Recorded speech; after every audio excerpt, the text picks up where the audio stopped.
Thank you very much. Hey, everybody, I'm Tracy Wallace. I'm going to be running you through this hour-ish webinar. I can't say an hour because I never have any idea how long I take for these things, but it'll be one side or the other of an hour. And what we're going to deal with today, what we're going to talk about today is getting up and running with Azure. And the idea is that I want to show you that within an hour, you can come to a fundamental understanding of Azure and actually get to do some things in it. So that's the goal here. And this is part of a two-part webinar series. And INE, if you're familiar with us, we have traditionally done a lot of Cisco training. We still do, great Cisco resource. And one of the things I wanted to do since I came here is really look at doing that hybrid networking capability with Cisco and Azure, right? And that's going to actually be next month. So that would be part 2 of this. Understand what Azure is first, and then we'll take a look next month at how you can connect up to it with your Cisco networking. So let's go ahead. And first of all, I'll go ahead and just pop over here. There we go. That's me. I'm not going to spend too much time on this, but feel free to reach out to me. As Brittany mentioned, feel free to follow me on Twitter. I am desperate for Twitter followers, but in any case, I will be sharing out some tasks, and I'll show you what those are at the end, and they'll be available. I'll send you a link via Twitter. All right, let's talk about what we're going to talk about. The first thing that I want to cover is what is the cloud, right? I'm assuming, and hopefully this is a safe assumption, that everyone here is familiar with information technology, with IT. If not, that's okay. We'll have the 3-second primer on information technology. But we're going to talk about, okay, what is the cloud? And the reality is it's really not that different than what you're used to if you're on-prem. And then specifically, we'll take a look at what Azure is. So, how is Microsoft's implementation of the cloud really executed? And then we'll get into some of the details. We'll talk about the overall model, the management model for Azure, which is the Azure Resource Manager, or ARM model. And then we'll get into some of the resources. We'll look at infrastructure resources, and we'll look at platform resources. And by the time we get there, you hopefully will understand the difference between them. Okay? And if I wasn't so clumsy and hitting keys all the time, I didn't mean to, we'd still be here. The last thing we're going to go through are some of the management tools that are available for you when you start digging into the Azure environment. So let's go ahead and let's get started up. So the first thing we're going to talk about is what is the cloud, right? This is one of those terms it's bandied about. I will tell you, when I first started kind of looking at Azure, and I'd actually done a little bit of AWS before it was officially AWS, I was skeptical, right? It's a buzzword, okay, there's issues, but I have to tell you, I am absolutely all in. Full disclosure, you are looking at a cloud proponent, okay? So let's talk about what it is. Before we talk about what the cloud is, let's talk about what IT is, right? So if you think about the fact that you've got some workload, and it could be your line of business, it could be a database, it could be a email, whatever it is, right? I can kind of look at a stack, and if I'm on premises, right, you've got the physical facility, right? You've got your data center, and then you've got the physical infrastructure. And then you've got, most cases, not always, but in most cases, a virtualization layer. Then you've got your operating system running at the virtual machine level. You've got some kind of services, whether they're web services or database services. And finally, at the top of that stack, you have your workload. And traditionally, and almost certainly, you have this running right now on premises, right? But there are some issues if you think about this. First of all, you are maintaining the physical facility. There's the cost of the space. There's the physical security, making sure that you're keeping the right people or the wrong people out, right? And of course, also the personnel, not just IT personnel, your maintenance staff, your janitorial staff, and everything else that goes into maintaining a physical facility, right? And then you're also maintaining your physical infrastructure. And so that's things like your power, not just running the power, but paying for the power. Configuring the networking, which if, again, you're an INE student or an INE client, you're probably pretty used to networking, right? But you're setting that up, you're maintaining the racks.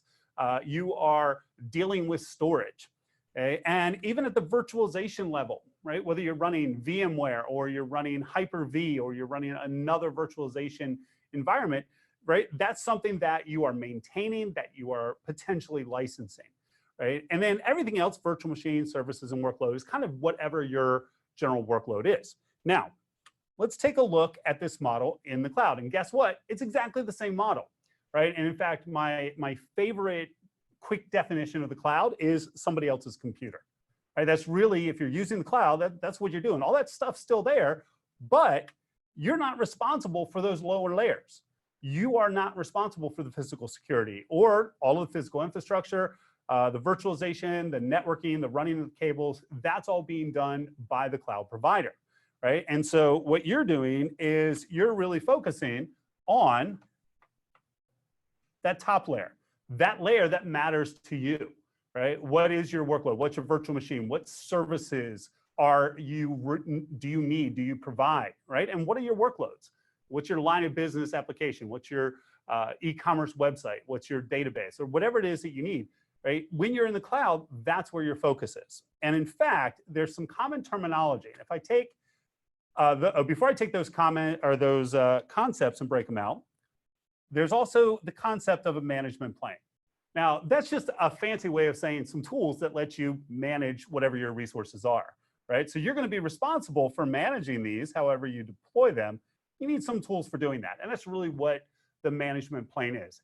Any cloud provider is going to give you that. And if you're used to virtualization, right? If you're, say, using vCenter, right? Then you're doing that same kind of thing. You're doing it on premises, or if you're a Microsoft person, you're using possibly something like Azure Stack or whatever it is, right? But now we're saying, okay, we need to manage with all these services, all these things that we're running in the cloud. We need to manage them, and that's what the management plane gives you, okay? Now, let's focus on those top three, because really when we're talking about cloud, all of that other stuff, sorry to use such a deeply technical term, but all of that other stuff is still there. You just kind of don't have to worry about it, right? Now, there is a certain assumption that goes into that. And the assumption is that you can trust the cloud provider to effectively deliver that, right? Whether, frankly, it's Microsoft or it's Amazon or Google or IBM or Rackspace or whoever you have hosting, there's a certain implicit trust, right? That says, okay, you're hosting this. I trust you to handle physical security. I trust you to make sure that you've got redundancy and everything else, right? And that's the hurdle, right? As long as you're good with that, then you can focus on this, right? You know that's there, but by and large, not something you're going to have to directly deal with. So we really have three levels of cloud services.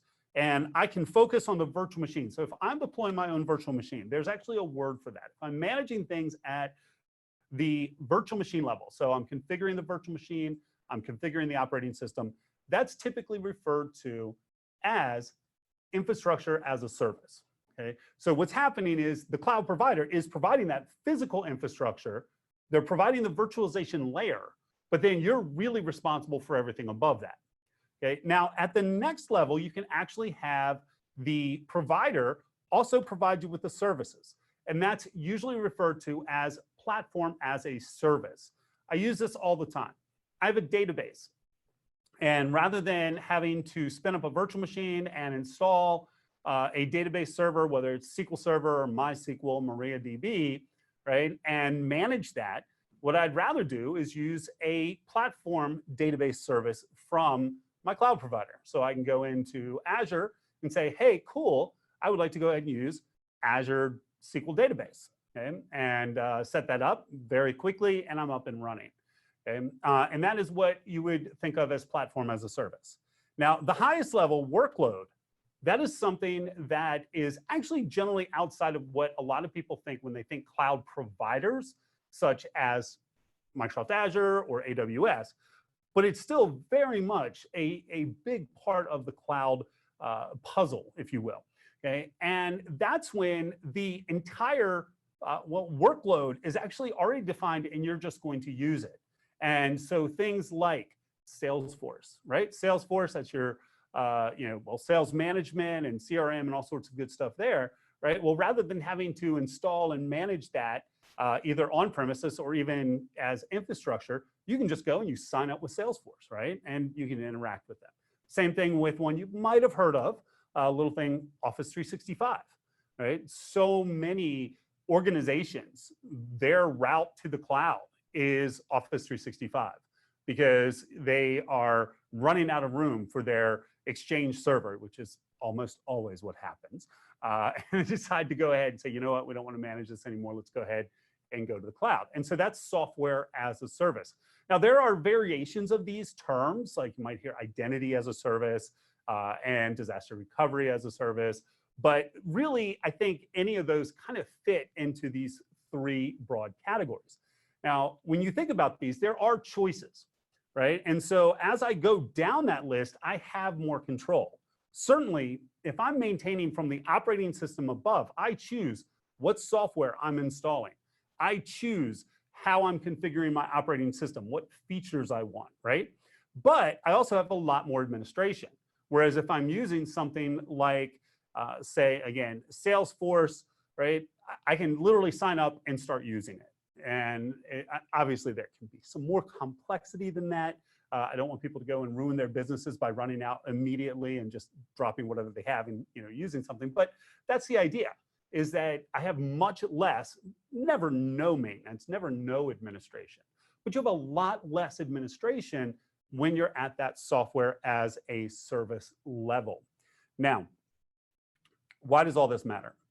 Okay, why go cloud? And I'm not selling the cloud now, but if you really are sitting there, as I was before I started getting into it and became a total cloud fanboy, that's a terrible description. Don't ever use it for me, please. But kind of true.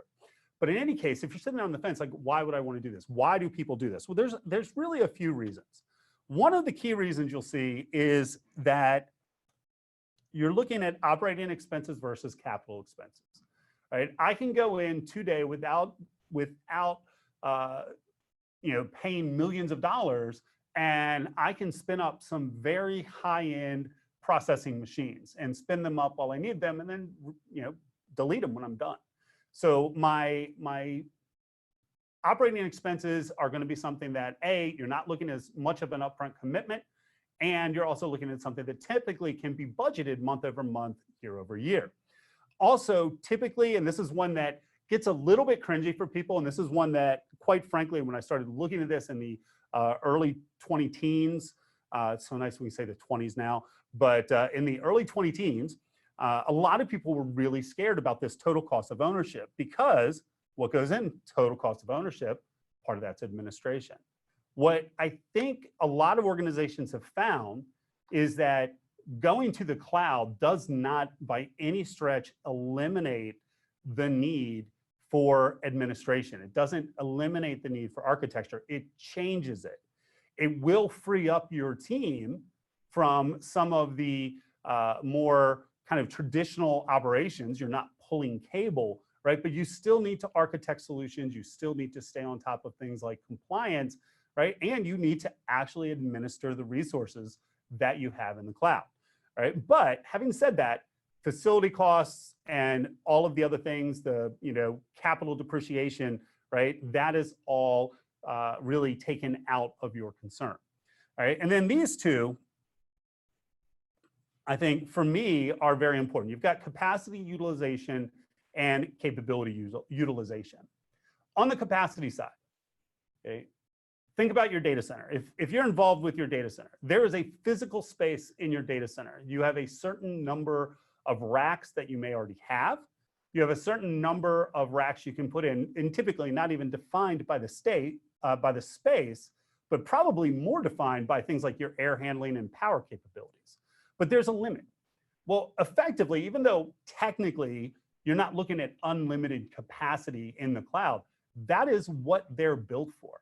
That is the sole purpose that Microsoft is building these data centers all over the world. Massive data centers with more capacity than you will need. So it is not infinite capacity, but it is almost certainly, if you will, infinite enough capacity. Okay? Also, as far as capacity, you only pay for that capacity while you use it, right?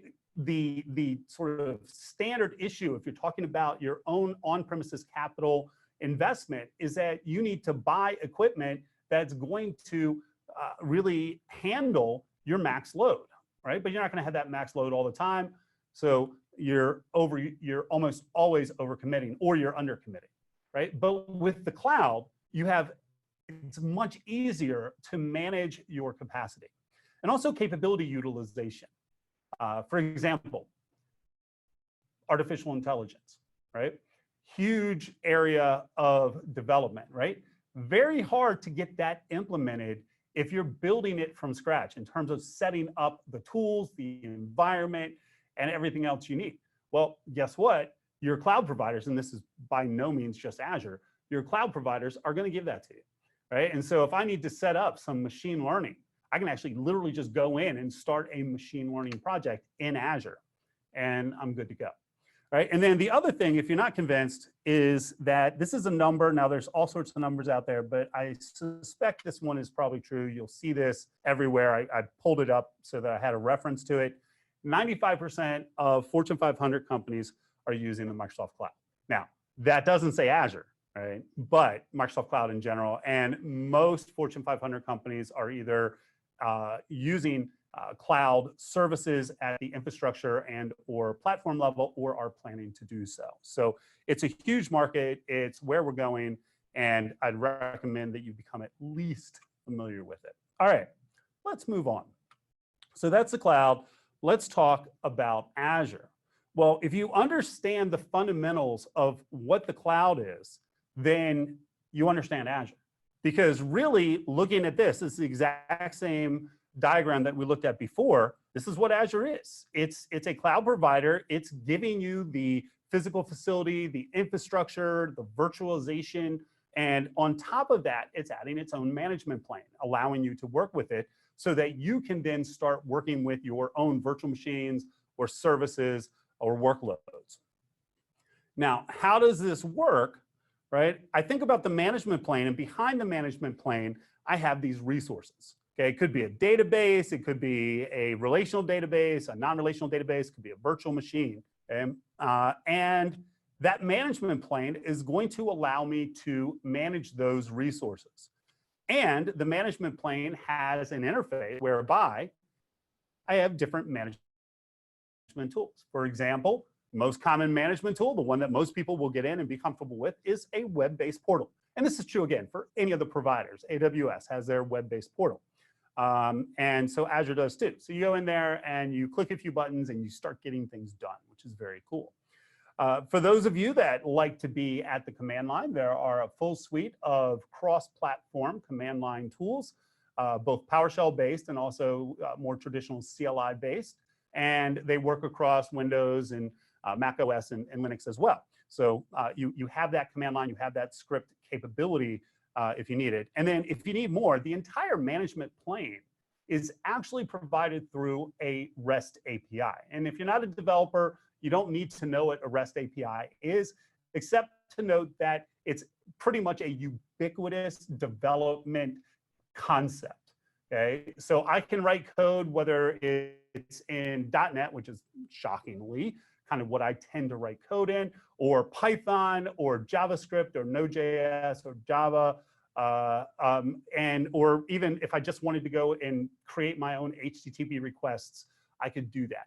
All right, and so tools and vendors like Terraform, like HashiCorp Terraform, like Red Hat, and like so many others. You go to Microsoft conference, and all you'll see in the vendor area are people who work with the cloud, right? And so that's why, because it's all right there and available. So not only with the cloud do you have the tools that Microsoft provides, or frankly, the tools that Amazon provides for theirs, or Google, et cetera, but you also have an API so developers can integrate at a lower level. All right, now we have these services. These services are not running in our data center, right? So I've got a relational database. Maybe I've got a non-relational database, and those are platform services. And maybe I've got virtual machines that I need to connect to. Well, how do I get from my on-prem environment, which is over here on the left, to those resources that are in the cloud, right? Well, one way, the simplest way, is that you have public endpoints. Okay, these are public internet access points that you have for your platform as a service resources. So things like an Azure SQL database, or that other cool graphic there's what's called Cosmos DB, which is not important. right? But I have these services and I need to interact with them, and they have a public endpoint, right? So I'm a SQL Server person, and I could bring up my SQL Server management tools, and I could connect those directly to the public endpoint within SQL Server. Now, if you are at all security concerned, you are probably freaking out right now and thinking what a horrible idea this is. Understand that this is all controllable, right? I could shut those endpoints down, and I have full control over access to those endpoints. But they are available at the simplest level. You can get up and you get running. I'm going to demonstrate this in a bit, where I can just connect up to and start using these resources. Now, another way that you can connect up to resources is you can set up a tunnel. And there's a couple different ways that you can set up a connection, either a tunnel or a circuit. One way is that I set up what's called a VPN tunnel, and that's going to be a site-to-site tunnel, so that now my local machines, so these machines over here, right, these guys, as far as they know, this is a local communication. Okay, they're actually connecting up maybe over to this this virtual machine running, or even the database, but it's a local IP address for them, right? Now, the end user probably doesn't know one way or the other, right? They're just going up against their applications and hitting it. But the point is, from an infrastructure standpoint, this is now all going, in this case, it is going over the public internet, but it is encrypted. You get a secure channel going between your on-prem device and your networking within the Azure environment. Now, if you really don't want anything public at all, you do have the ability to use something called ExpressRoute. And what ExpressRoute does is it gives you a private circuit. Okay, so this is something where the provider is going to terminate at wherever your data center is, right? They're going to run connectivity into their center, and then that is connected directly into Azure. So you're never going over the public internet. So there's lots of options for accessing your cloud services. So I want to take a step back because I've been running pretty fast. So what is the cloud? The cloud is somebody else's computer, right? Why do we use it? Because it's going to take care of the physical facility. It's going to take care of the physical networking and hardware. And it's also going to take care of the virtualization layer, right? So you are concentrating, your organization is concentrating on what is above that, all right? And then once we have that, that is running separately. It's not running in your data center. And so what we're looking at here, what are some of the different ways that you could connect to and use that functionality? All right. And now what I want to do is I'm going to talk about the way that that functionality is managed. First, I'm going to take a drink from my very cool INE tumbler. It's entirely possible that I forgot my very cool Microsoft water bottle, and I begged our marketing department for one because it looks much better than a paper cup. And I thought that would be a bad look. So anyways, has nothing to do with Azure Resource Management. So let's get back on track. You can have thousands of resources in Azure, tens of thousands of resources. I could have virtual machines, and I could have databases, and I can have storage and machine learning, right? And so how do you manage all of that? Well, you manage it as resources. And the term resource is really everything in Azure. So again, that's just terminology. Whether it's a virtual machine or a network, a virtual network, a Azure SQL database, a storage account, messaging system, it is a resource. Now, you will also sometimes see, and this is a little bit unfortunate because the term services is a little bit, well, I like to use the word squishy when it comes to Azure. Because on the one hand, you'll hear people refer to your resources as services. In fact, you'll hear Microsoft refer to resources as services. So for example, you might have the Azure Site Recovery Service, okay, which is actually a resource. But then also, you may have resources that provide multiple services, such as a storage account provides blob service and queue service.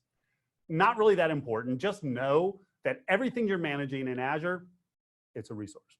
Okay? And this is the fundamental object in that management plane. So when I'm going in and I'm using the portal, I am interacting with resources. Again, a virtual machine or a database. It doesn't matter. setting that up, I'm configuring it as a resource. And also, charges are going to accrue per resource, right? So if I've got 5 virtual machines running, I'm going to be paying for all 5 of those virtual machines. Now, I pay for them at a higher level, which I'll get to in a moment, which is at the subscription level. Okay, but that's the idea. Now, let's talk about the organization of these resources. All right, so if you think about a fairly typical environment with, as it turns out, an extremely well-organized set of resources that are columnar there. But let's say that I've got a number of resources. I think I've got like about 17 different resources, which would be very low number of resources for most organizations. And I've got a couple of different groups that are responsible for these organizations, or for these resources, excuse me. Right? And so I think, okay, I've got infrastructure services and they're responsible for some of these, okay. But then I start thinking, all right, we've got retail services, I've got public web services, I've got data services. And even if you're colorblind and can't see the fact that I differentiated by color, you can see this is a bit of a mess, right? This would be very difficult to manage. So instead, we take same resources and we put them in what is called a resource group. So I have these 5 resource groups now. I've got core infrastructure, I've got retail, public web, shared data, and core data. And if you think about these kind of almost just implicitly make sense, right? I've got these resources, they're related. I want to be able to manage them in a consistent way, right? And I can do that. And one of the, for me, the absolute key values of resource groups is the way that it simplifies your access control. So we have role-based access control in Azure. And if you're not familiar with that, don't worry about it. It's just the way that you get to resources. I keep hitting, I'm way too, my hands are moving way too much here. I keep hitting buttons. Sorry about that. But in any case, right, this is a much simpler architecture to say, okay, we have these groups and here's where these groups are connected. And that really is the exact same kind of management connection that I had in the previous diagram. All right. Now, wrapped around all of this is a concept of a subscription, right? If you're going to do anything in Azure, you have to have a subscription. And if you don't have an Azure subscription, if you've never created a trial subscription, you can go out today and just do a search for Azure. And within a couple clicks, you can start setting up a free 30-day trial subscription with a $200 credit. Okay? And then what's going to happen, of course, if you do that, for example, at the end of this, I'm going to talk about some tasks that you can play around with to get familiar.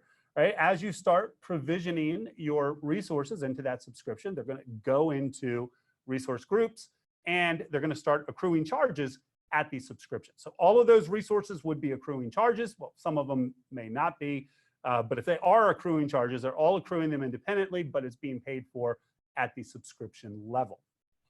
All right, now I mentioned resource groups. Resource groups are your primary organizational object, okay? And they allow you to set roles.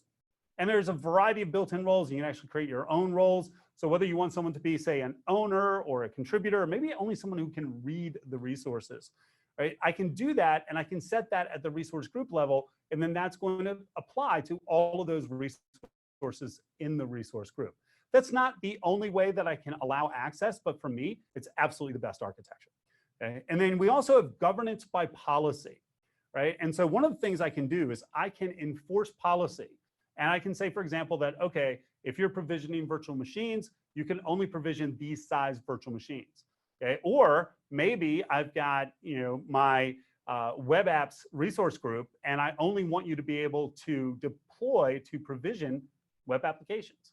Okay, and I could limit that via policy. I could also set up things like auditing via policy and lots of capability there. And also lifecycle management.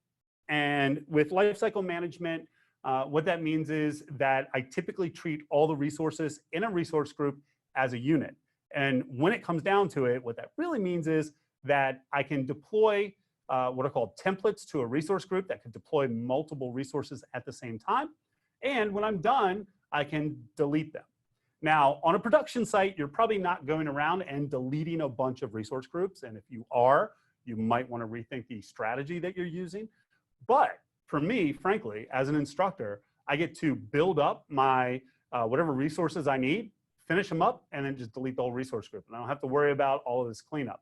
Same thing for development teams, right? It can be very useful for those kinds of environments. Or if you are migrating, let's say, from version 1 to version 2 of your line of business application, and version 1 is still running with all its resources, you've created a separate resource group for version 2, tested, now you're ready, you shift everybody over to version 2, and then you can just delete version 1 after, of course, successfully backing up and you know, protecting everything.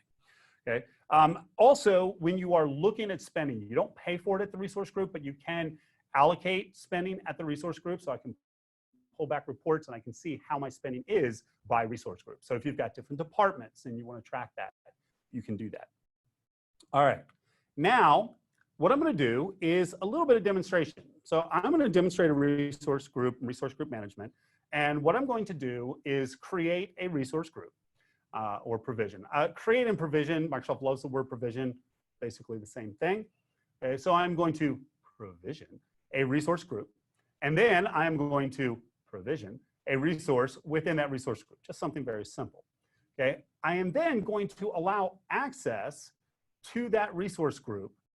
I'm going to allow a user group, a security group, access to that resource group, and hopefully I'll remember what I called that group. And then I'll log in as a user who's part of that group, and we'll see what their experience is, okay?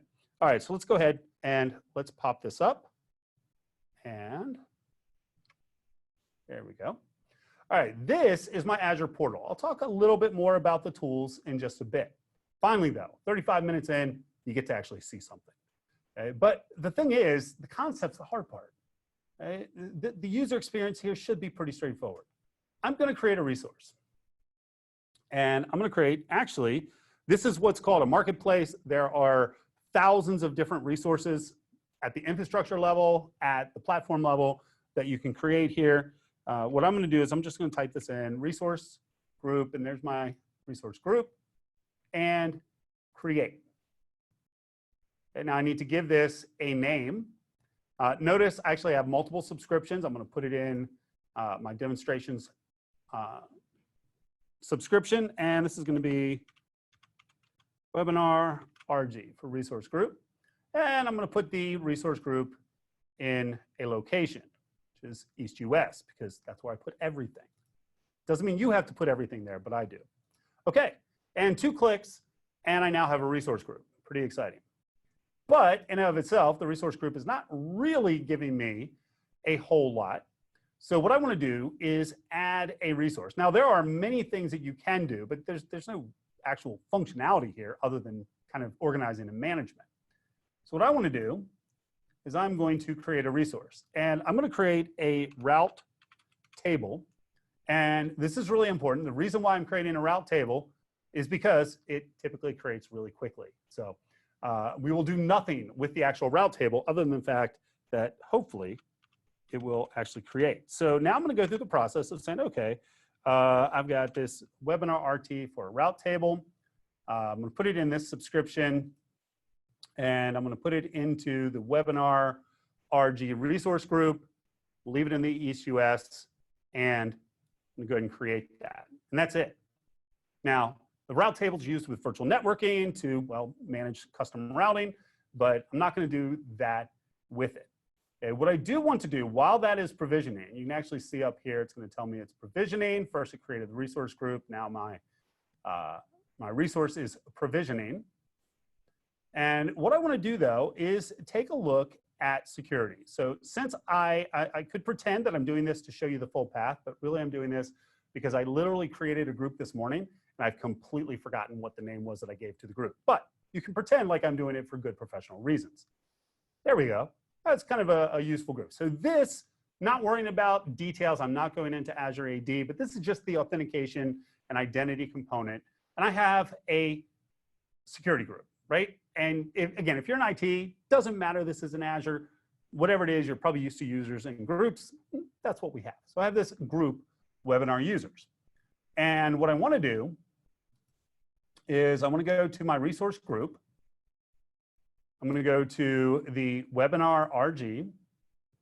and I'm going to go to access control. Okay? And I'm going to add a role. And I realize I'm going through this relatively quickly, but I'm going to select a role, and I'm going to be, we'll say contributor, and I'm going to assign this to webinar users. So there's my webinar users. Okay, so I've granted some level of access to my webinar users. What do we do now? Okay, now what I'm going to do is log in as a webinar user and see what we have. Now, before I do, all right, these are my resource groups. Remember, they're just used for organizing and managing your resources. Notice I've got, I don't know, a dozen, 15 of them, right? Well, what I'm going to do is log in to the portal as a user who's in that webinar group, who's not an administrator.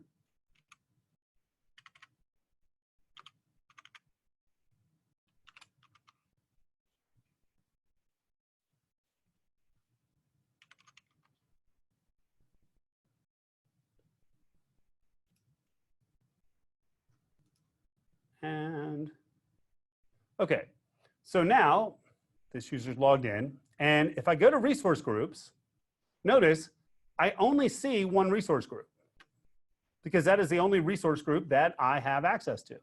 Now I can go into this resource group and I can manage the resources in the resource group. So I could go, for example, to the webinar RT, and I could change its configuration. I could disable it and save those changes. Right, so I'm able to operate, and in fact, it's not actually going to lose my edits. I could even add other resources, add a function app. Right, I'm not going to go through the process, but right, my experience right now as task user is really the same experience that I have using my regular account, right? Because it's just a portal. Now, the rights that this user has are restricted relative to my rights, but as far as what the user can do, it's going to be a consistent environment. So I'm able to effectively manage access and management of my resources by using this resource group concept. Okay. Now, another thing I can do is manage lifecycle. So I have a pre-existing resource group I created, and in this resource group, I just deployed a virtual machine and all of the other things, otherwise known as resources, required for a virtual machine, and I'm done with it. So what I'm going to do, and please don't ever be this cavalier in what you do, but joy of being an instructor, I can do these things because nobody lets me near production stuff. And there we go, delete. So now all of these resources that were all tied together, it's not going to happen right away, but they're all being deleted. Now, there's other things. I'm going to show you actually deployment in just a couple of minutes. But you know, think about your resource group. You've got these hopefully thousands of resources. And it just gives you a fairly simple way, right? A very small one-level hierarchy, if you will, for organizing and managing your resources. All right, so we have, you know, think about resources. You've got platform resources. You've got infrastructure resources, right? Infrastructure as a service resources. And we have this resource management model, this Azure resource management model that has resource groups to manage all of this. And that's really what we have. Now, what I'd like to do is take a few minutes to talk about some of the key resources. And I'm going to start out talking about really two of the key infrastructure resources, which are virtual machines and virtual networks. And then kind of take a broad look at, okay, what do we have as far as you know, some of these platform resources? And that's, I think, where people get a bit hung up. Okay, if you are familiar with virtualization, then you are familiar with the concept of a virtual machine, right? And it doesn't matter if you're on premises using VMware or Hyper-V or another virtualization engine, right? Or if you're in Azure, you're actually using Hyper-V. If you're on AWS, AWS has their own custom hypervisor, right? But you're thinking about the virtual machines. And when you provision a virtual machine in Azure, you think about something called the series and the size. Okay? And what they do is they define characteristics of your virtual machine. What type of virtual processor are you using? How many cores are you using? How big, how much memory? Every virtual machine has a temporary disk that is ephemeral, right? And how big is that? What size and type of data disks, and also how many NICs and what's the performance level of your network interface card or your just network interface. Okay. Now, when you provision a virtual machine, you're always going to get two virtual disks associated with that virtual machine. You're going to have an OS disk, and there's also this temp disk, right? And so the example, you'd use a temp disk for things like caching. If I was spinning up a SQL Server database or an Oracle database, I'd put my temporary disks, my temporary data on that temp disk. It's going to be very fast. It's paid for as part of the virtual machine itself. Right? And it's just that if you deallocate the virtual machine, you lose everything on that temporary disk. Okay? Now, the OS disk is based on an image. That could be a marketplace image, so something like Ubuntu or Red Hat Enterprise Linux or Windows Server, right? Or you could have your own custom implementation of one of those, right? So I've got a Windows Server where I have deployed a web app running on IIS, and I'd like to be able to deploy that multiple times. I could create my own custom image for that. But I need the image, again, kind of makes sense, right? And if you're, I think about going into VMware Hyper-V, I'm starting up a new virtual machine, I have to attach typically, some installation media. It's different. You're not installing the operating system. You're really just taking a copy of that image. You can also have data disks, multiple data disks associated with your virtual machine, depending on the size and series of the virtual machine. And your virtual machine is going to have one or more network interfaces that connects up to a virtual network. Okay? And that's pretty much the elements of a virtual machine. Okay? Now, speaking of virtual networks, okay, what are the components? You provision a virtual network. At the virtual network level, really, there's a few other things, but primarily what you're defining are the address spaces that can be used within that virtual network, okay, denoted as CIDR references, and also DNS settings. Those are really kind of the two key things, okay? Also, you then divide that into subnets. And within each subnet's going to have an address range. The address ranges of subnets have to be non-overlapping and, as you would expect, fully implemented within the virtual network. Okay? I can also set up custom routing and custom network security on a subnet level. And those are really right there the two reasons you'll typically subnet out a virtual network. Within a virtual network, unless you set up some sort of routing rules otherwise, all the subnets are going to be able to communicate within a virtual network. Okay? It's really about segmenting your routing and network security capabilities, right? So maybe I have an external facing subnet and I've got an internal subnet, and they would have very different rules. Now, connecting up to that subnet, of course, I've got virtual machines. So the virtual machine has a network interface card. The network interface card is connected to a subnet. Also, if you want a public endpoint for your virtual machine, you would establish a public IP address and associate that also with the NIC. Okay? You can also have machines that have multiple NICs. So for example, if you want your own virtual network appliance, you could have a router or firewall that you set up, and there are tons of them available in the marketplace.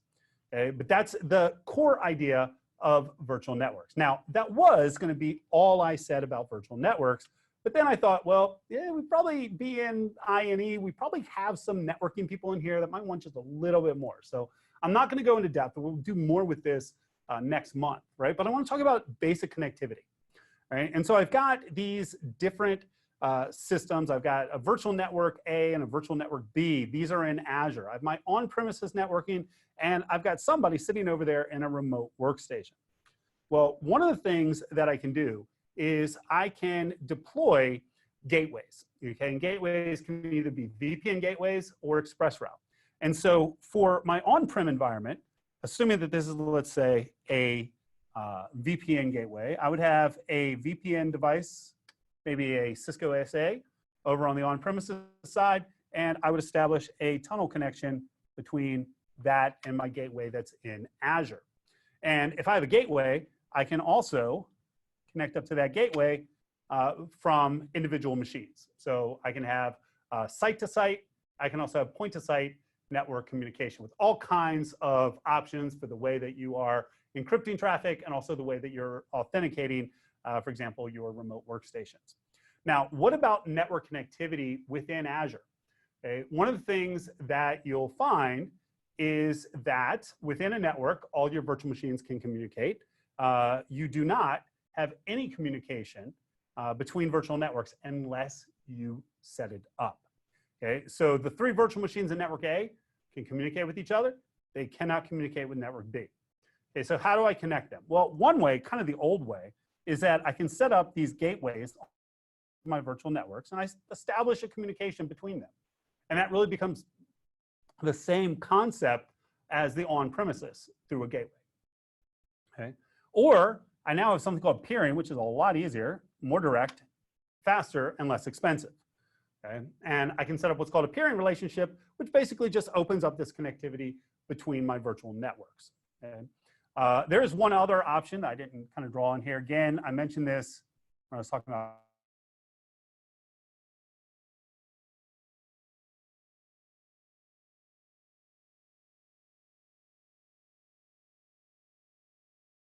hub and spoke architecture, where I've got a hub that's connected to on-premises and a bunch of virtual networks connected to that. Lots of different architectural options for connectivity. All right, so now we've breezed through Azure connectivity. Now what I want to do, all right, and Azure virtual networks. Those are kind of, if you want to talk about infrastructure as a service, those are really the 2 components. Now there are other resources like your network interface, if you have route tables, right? There's other resources that will be used with that. But as far as your core and fundamental infrastructure as a service offerings in Azure, that's it, 2 things. That's not so bad, okay? But now let's talk about platform resources, okay? And these are all of the different, I'm going to use that word, services, platform services that are available within Azure. When I first started using Azure, okay, there was literally 1 platform service. In fact, that was the first thing that was there. It was called a, oh, now I can't even think of it as a service. I can't believe I can't think of it. But any case, right? And then they started adding things like, in fact, I didn't even have access when it first started to Azure Active Directory. Added that in. Added Azure SQL Database. That was awesome. Added some messaging components with what's called Service Bus, right? But the point is, right, the idea of these platform services is to make your life easier. But I also think this is where people tend to get a little bit, I don't want to use the word intimidated, but I'm going to use it anyways, intimidated by the cloud. Because you start seeing all of these different things you can do, right? But what you have to do is keep in focus the fact that they're all running on top of infrastructure. And frankly, you could almost certainly do this on your own, right, by deploying your own virtual machines and adding the software. It's just that they've already done that for you, right? And it's designed to make it easier. So you've got some things that are a bit common, like Azure Active Directory, right? There's over 3,000 different cloud applications that can use Azure Active Directory for authentication. Azure uses it. You can build your own applications that tie into it very easily, and it's a service, right? We have other services. You want to host web applications, you can do that. Databases. Azure SQL Database, Azure Database for MariaDB, Azure Database for MySQL, Azure Database for PostgreSQL, right? Lots of options at the platform level. Okay? And then we also have things like storage, as you would expect. I have a storage account where I can store terabytes and now even petabytes of data. Okay? I've got non-relational databases, Cosmos DB, which has the kind of happiest logo of all the different things. Actually, no, that's the happiest logo right there. I've never done anything with what's called HD Insight. It's Microsoft's implementation of Hadoop, but I love the elephant, so that will always make it onto any slide it possibly can. Right, and so that's cool, that's all manageable, right? But then you start thinking, and this is just a very small sample of all the different resources, platform resources that are available to you. And don't let that get in your way of understanding the cloud. Frankly, whether you're looking at Azure or AWS or any of the other ones, Google, IBM, et cetera, right? And so I am an Azure person. I've had AWS as something I need to learn for the last several years and kind of haven't gotten around to it. But I can go into AWS and I can provision and connect to a virtual machine with no effort whatsoever, Okay, and it's because the concept is pretty basic. All right, now I'm going to demonstrate a little bit of Azure Resources. Okay, and what I'm going to do is a couple things. One, I'll show you how you could provision a more complex resource, such as a virtual machine. Also, how you can provision, say, a database. Then, I think what's more important is I want to show you how you can connect and use those resources, okay, which I've already got a few set up. So let's go ahead, without further ado, and let's pop back into my dashboard. Okay. So I'm in my dashboard, and I decide I need a virtual machine. And all of those different settings for a virtual machine, I need to set those up. And I'm going to pull up an Ubuntu server just to prove that I'm not just a Microsoft person. And then what I get is I get this interface that's going to walk me through the process and let me set all the settings required for provisioning a virtual machine. The first thing I'm going to do is I am going to create a resource group. And I did this previously by first creating the resource group, but I can actually do it when I provision a resource. So that's going to be webinar resources. I'm going to give this a name.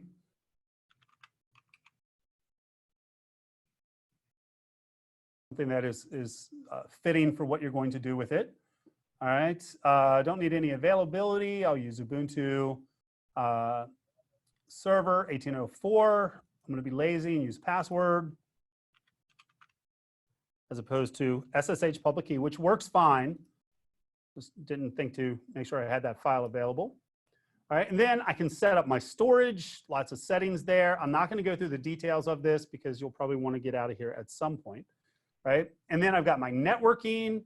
So it goes and it creates networking, or I could go and find an existing one. Now I'm going in central where I don't have anything, so that's not there. I can set up my what's called network security group, which is essentially very simplistic firewall rules. And I'm allowing SSH, which is not great, but it works. And I've got these management options, like I've got boot diagnostics. I could have lower level OS diagnostics. Backup, I can set that up right away. Have this thing automatically shut down every night. And I'm going to go ahead and create this. Now, when I create this, it's actually going to create a number of resources. And here's all the settings. And then all I need to do is hit create. And so now that's going to provision not just the virtual machine, but also all of the resources that that virtual machine needs. Now, if I go and let's say I want to provision something else, let's create a resource here. I'm just going to do a storage account. I'm going to create a storage account. Okay. And this time, put it in the same resource group. Give it a name, location, other configuration options. The configuration options are not important here. I can also restrict network access to this, which I'm not going to do. I can do things like require secure transfer, which I do want to do. I can set up data lake, which again, doesn't really matter what that is, but it's options, right? So I have options. I have the same workflow when I'm provisioning something very different, a storage account from a virtual machine, right? Now, they have different settings, but the same basic workflow. So review and create, and then create. Awesome. Once that gets started up, all right. Now, what I want to do, I'll go back to my dashboard, and I've got a resource group that I have already deployed, and in the next demo, I'm going to show you how I deployed it. And what I want to do is I just want to connect up to my virtual machines. Okay, so I've got two virtual machines. One is a Windows virtual machine. The other is a Linux virtual machine. They both have public IP addresses, and this will probably make you lose any respect I might have built up over the last hour, but they also basically have completely free and open public endpoints. So don't worry, these will be deleted shortly. Okay? But what I'm going to do is I'm going to go ahead and connect up to this virtual machine. Okay? And this is a Windows virtual machine, so I'm going to connect via RDP. And I download an RDP file, which I've already done one to make sure, but I can just click on that, and it's going to open up my remote desktop protocol interface for Windows. Connect up to it. It's opening everything on my other screen. We'll bring all those over. And one more. And there'll be one more. There we go. Okay. So now I've connected to this virtual machine. Now, in this case, I had already come into the virtual machine, and I had actually already added IIS to this virtual machine. So I could come in here, and I could manage IIS, right? I'll just go and I installed my IIS manager. Oh, there we go. All right. Maybe I didn't. Yeah, there we go. Internet Information Services. Okay. So now I'm literally connected to a virtual machine that's sitting in Azure, and I'm managing it exactly the same way I would if it was in my own data center, right? And that's kind of the whole point, right? It's just somebody else's data center, somebody else's computer, but it's the same stuff. You're doing the same stuff, all right? Now we'll go ahead and I'll close that, or at least disconnect it. Okay, and then I want to go over to my Linux machine, and same idea here with the Linux machine. Okay. Now, in this case, I could actually hit connect, and it's not going to open up RDP, but I could, for example, take an SSH command, if you're familiar with SSH, and see, I think I had that open. Did I not? Nope, I closed it. All right, that's okay. There we go. This is my, I just have PowerShell open, and I'm going to connect up to that. It's going to ask for my password.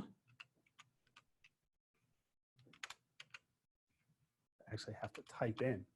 And now I'm connected to this machine, right? And if I want to go see what's running,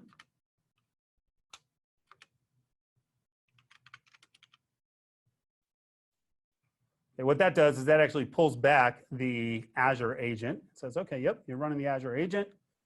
Okay, good to go. All right, and if I wanted to, you know, whatever I would do in my Linux box, I can do that. If I want to, you know, use, let's see if Nano's on here. Say touch .text. Yep, there we go.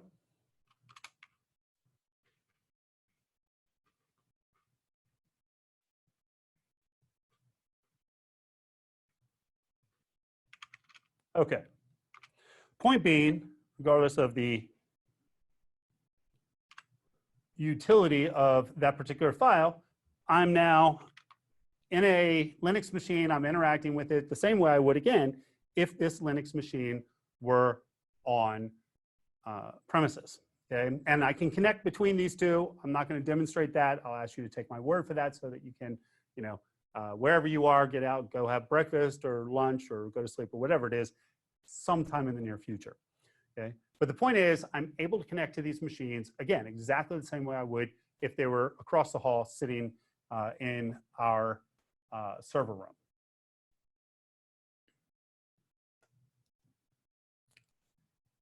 All right, now next thing I want to take a quick look at are the Azure management tools. I know we're a little bit over an hour here. Sorry. I wanted to say I get this done in an hour, but just did an hour in, probably be 15 minutes. So not too bad.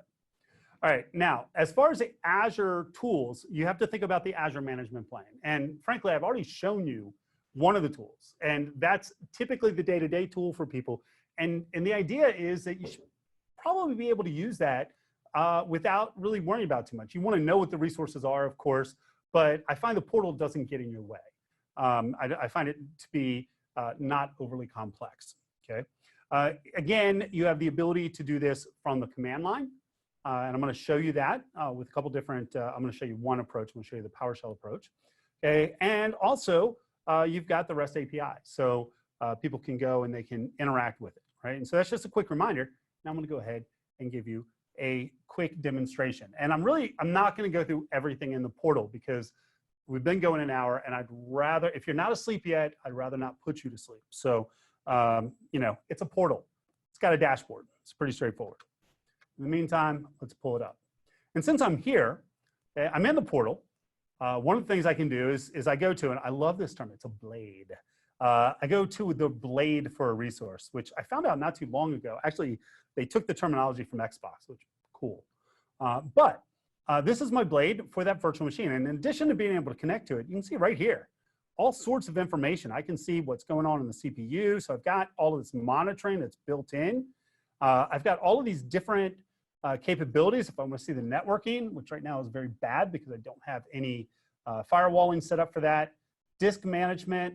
I can actually resize the virtual machine. Right now it's a D2S V3. And not only can I resize it, I can see how much it's going to cost me to resize it. And set up basic configuration.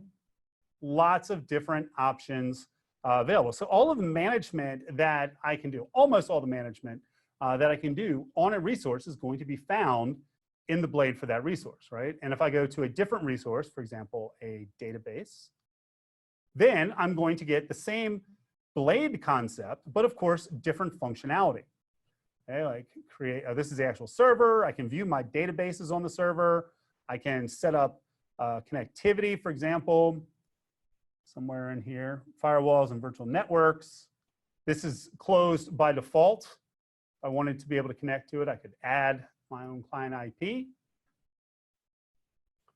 Okay, and then I can do other fun things like I go up to the overview, and if I go to a database, and then I'm going in, and this is a different resource with a different interface, and then I can do things like, in this case, connect up to it.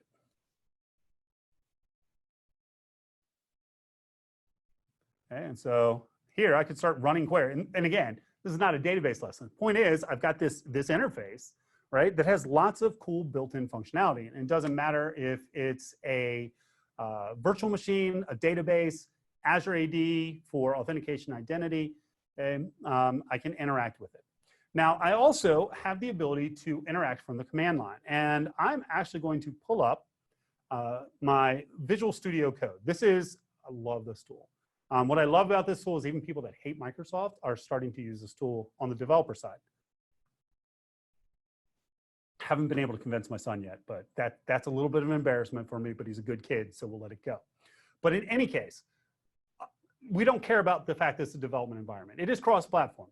What I'm using it for is actually to manage my Azure PowerShell. So I have Azure PowerShell installed on my machine. You don't even need that. There's something called Cloud Shell. You can open up and just do this directly from your browser. But I could do things, for example, such as get AZ resource group. And that's going to return me a list of all my resource groups. And there's all sorts of things. This is not a PowerShell lesson, okay? But there are all sorts of things that I can do. For example, I could say new AZ storage account, resource group name, say $RG because I already have a variable set up for that, name, INE, IHTW, that's very important, IHTW, that's for I hope this works, okay. SKU name, let's see here, standard, oh, wanted to go, there we go, LRS, and location, East US, that should be good. Nope. Oh, apparently I didn't set up RG.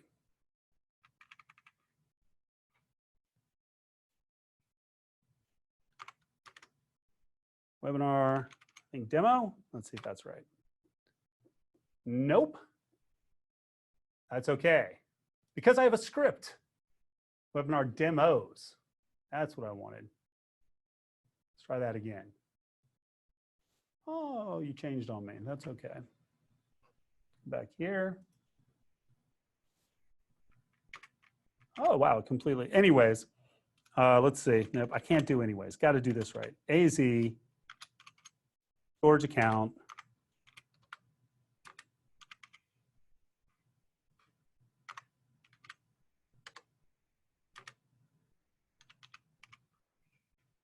webinar dash, don't change on me again, demos. There we go.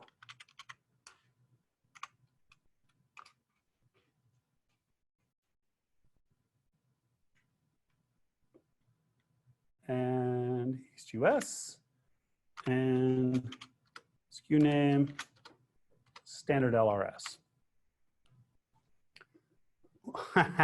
Strike two. This time I'm going to get it. See, I just want to show you how easy it is to redo things when you make a mistake. Because instructors don't make mistakes. We give you learning opportunities. There we go. Now this thing is deploying. Okay.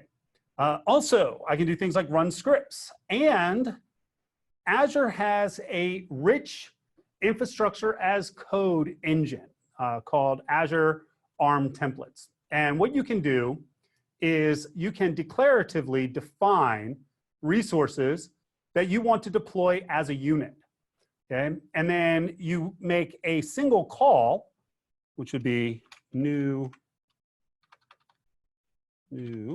AZ resource. That's what happens when you rely on IntelliSense too much. Source group deployment, and without going into everything, give it a name, give it a resource group name, and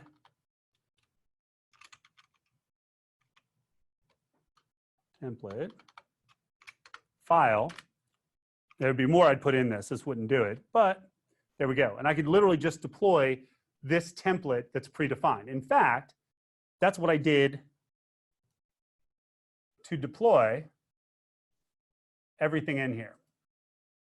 All of these resources are actually deployed. I deployed them earlier so that I wouldn't make mistakes like typos, right? But based on this template, all right? And I don't expect you to be able to just pull in and get the template, but that's the idea. So we've got all these different ways to manage things, but it all comes back to the idea that you have these things you need to use. And really, what's the cloud? What's Azure? It's a place where you can host, where you can provision these things that you need to use. All right. I know it's going to be you're going to be very disappointed. We're close to the end. Okay. Want to take a moment to talk about Azure Learning with INE. All right. This is the sales part. Made you wait through all of this, but you got to stay with this because talk about the tasks that I'm going to make available to you shortly hereafter. All right. So what do we have in Azure right now? Right now, we have learning paths available for Azure Fundamentals. In fact, most of the content that I took from for this webinar actually comes from the material for the Azure Fundamentals. So hey, if you want to take it, you've already seen some of it. It's about 10 hours of information, 14 hours, something like that. We have learning paths for administration and also a learning path for architect. We will have a learning path for developers and Azure security, certainly within this year, hopefully by end of Q2. Now, my hope is, and I'll probably get in trouble for saying this, so nobody that is either in INE listening to this or in this room, tell our CEO that I mentioned this, because no, but I really want to see us have integrating networking, Cisco networking with Azure. That's something I've wanted since I've been here.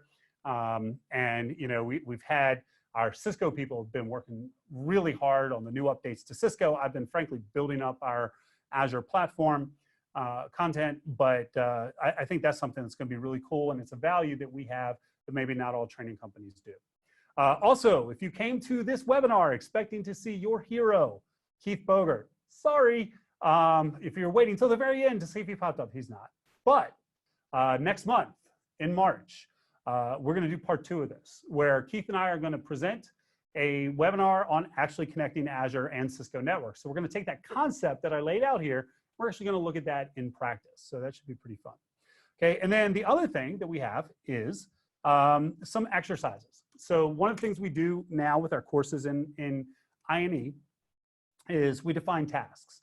And we have tasks that are associated with specific videos. And the idea being that you come to INE, you watch a video, and then you can go and do 15-minute, 20-minute, sometimes an hour-long exercise or task that we're not going to give you every step of the way, right? But it's really related to what you've just seen in the video. So it lets you practice that right away.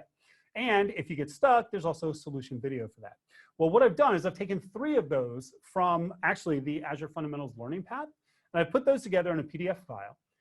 So there's a complete set of instructions in that PDF file with links to the solutions for each one of those. And I'm going to immediately after this, well, probably I'll take some water, maybe drink some coffee, but shortly after this, I'm going to go up to my Twitter account and I'm going to go ahead and post a link in my Twitter account to that PDF file. And in that PDF file, you have the instructions for kind of going through and just getting your hands on, right? And I've given you enough to go and do that, other than the fact of not giving you a subscription. You do need a subscription to do this, but you can also create a trial subscription very easily, right? And so watch for that email. Also, like I said, if you want to pop over in a few minutes after this and check out my Twitter feed, it should be up and on there, okay?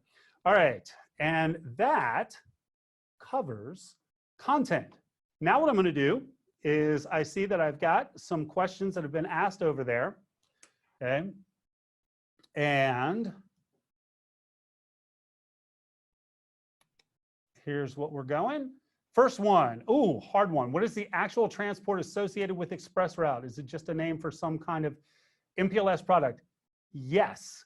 The answer to that is there's actually, it works at layer 2 and or layer 3, and there's different options, but really the key connectivity is between yourself and the provider. And every Azure region has, I think everyone has multiples. Every Azure region has at least one ExpressRoute provider.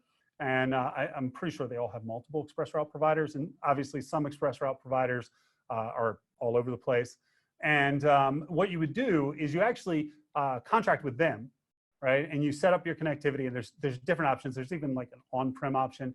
There's also now a direct connect option for ExpressRoute, but lots of different options. And really your connectivity to the provider really defines what the protocol is. And again, it's going to be layer 2, layer 3, depending on how you connect it. So there's that one.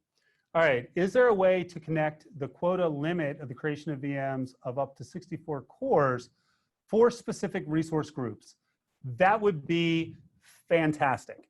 Unfortunately, the answer is no, or at least not directly, okay?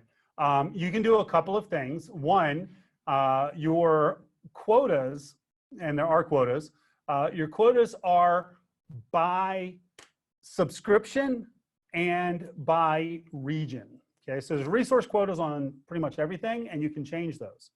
But again, you're doing that per subscription, per region. There is a way around that, but you can't use it for production workloads. There's something called dev test labs. The idea being that you're setting up an environment for development and testing, and that actually does allow you within that dev test labs resource to set up quotas, okay? Including things like how many VMs you can provision, right? Now you can use kind of other ways around that. You can use policy, but policy is not going to allow you currently to define how many of a particular resource. It will allow you to define things like type. Okay? You could also set up automation that you could use for that. You could even use something called event grid, where you could have it fire off essentially an alert action every time a change happens in a resource group.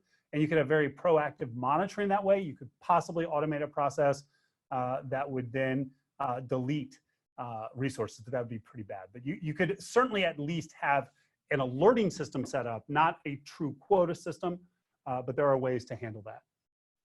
All right, great question. All right, can I show, there's this guy, Keith, man. If you ever get this guy on any of your webinars, man, it's just gonna be a problem. No, he's actually a colleague. And he wants to show us the first few steps of obtaining an Azure subscription. Sure, okay.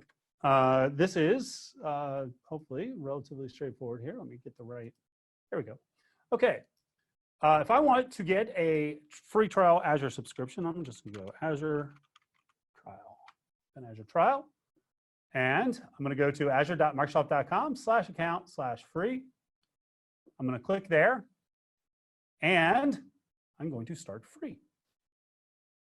So just do a search for Azure trial, navigate. Now, this is, I'm going to sign in with a different account. Probably, actually, let me do this in private window. I'm still not going to be able to do this, and I'll tell you why in a moment. So we'll do this again, Azure trial.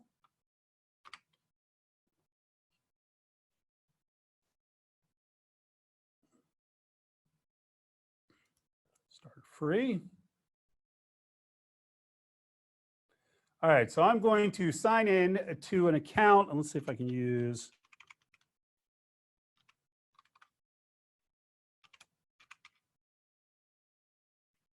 I don't think I've ever used that one. There we go. That's my Gmail account. Haha. I have no idea what password it wants. Apparently that one. Cool. All right, I knew that. And so now it's going to log me into this Azure signup, and I'm literally just going to walk through the process. Okay. Now, I will tell you, we ask for these details to protect your account and information. Yeah, no, they don't. They ask for these details to protect themselves. Okay, so ID verification by phone. That's actually my phone, so now you can all spam me. And let's see if I get that verification code. Ooh, came up the way I wanted it. All right. And then it went away. Too many devices here. 139.571. All right, so I get that. And then here's the part that I'm going to fail on, where it's going to come back and identify verification by card. Okay, it's going to ask me for a credit card. And then what it does is it basically goes and gets you all your information for that credit card. And it doesn't matter if you have never used this credit card again or before, but let's say you've already created a trial account and the address on your credit card is the same as another one you've already used, you won't be able to do it. So it's just going to ask you to put in credit card information. Here we go. It's going a little bit slow. And I'm not going to put in, there we go, found that one. I'm not going to, haha, it's expired. So I would put in a new card, add new payment method. Again, it's not really payment, and then it's going to verify that. And at this point, it's going to fail because I've already done this, but that succeeds, and you go down here to the agreement.